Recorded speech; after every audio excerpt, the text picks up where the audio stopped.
Well, it really is easy, isn't it, when you're in a beautiful location like this on such a lovely day, to appreciate how good God has been to us and to really appreciate his generosity.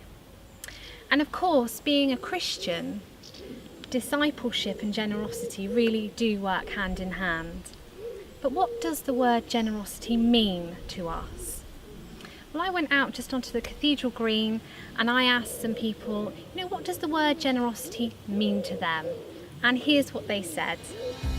I think particularly in view of the recent terrorist attacks, what that's demonstrated, to my mind, is not a reaction to the terrorist attacks. It's really people's innate generosity of spirit which comes to the fore. People do things and then they're hailed as heroes, but in point of fact they would have done them anyway. And there's that basic generosity that I think is incredibly important. Generosity, just being like caring, and then like the thought of like sharing amongst people, and then not hesitating if like there's someone in need that needs the help, then to try and help them out, because well, that's what being generous is to me.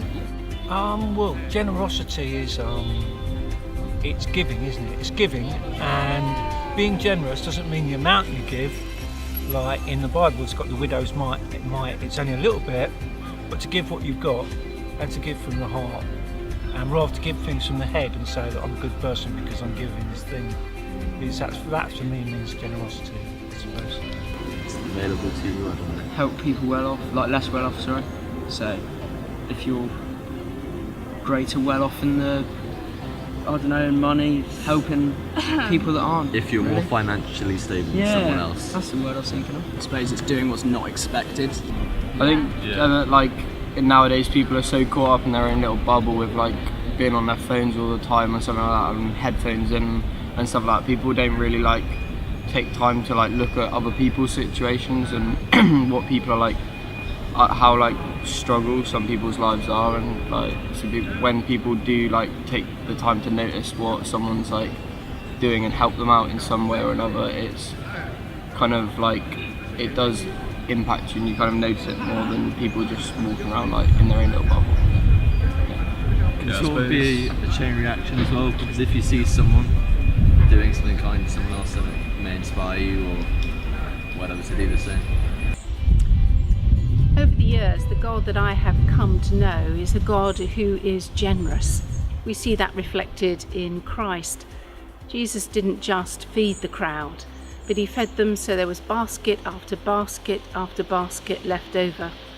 God doesn't just love us, but he gave his only Son so that we may have life in all its fullness. And God doesn't just give us life, but it is life in all its fullness. And part of that fullness of life is to share the love that we have come to know with others, with those around us. So our giving is in a response to that generous nature of God, giving with great generosity. Paul writes in the Romans, "In view of God's mercy, offer yourselves as a living sacrifice, holy and pleasing to God. This is your act of worship." So as we follow Christ, the question for us is, how has God asked us to use the gifts, the time, the money, our skills and experiences to further his kingdom and to offer them with a great generosity to those around us? Desmond Tutu has said, "Do your little bit of good where you are. If those little bits of good were put together, it would overwhelm the world." Well, if you've been inspired by what you have heard today and you would like to explore generosity as a call to discipleship in your church community, then please do get in touch. I'd really like to work with you.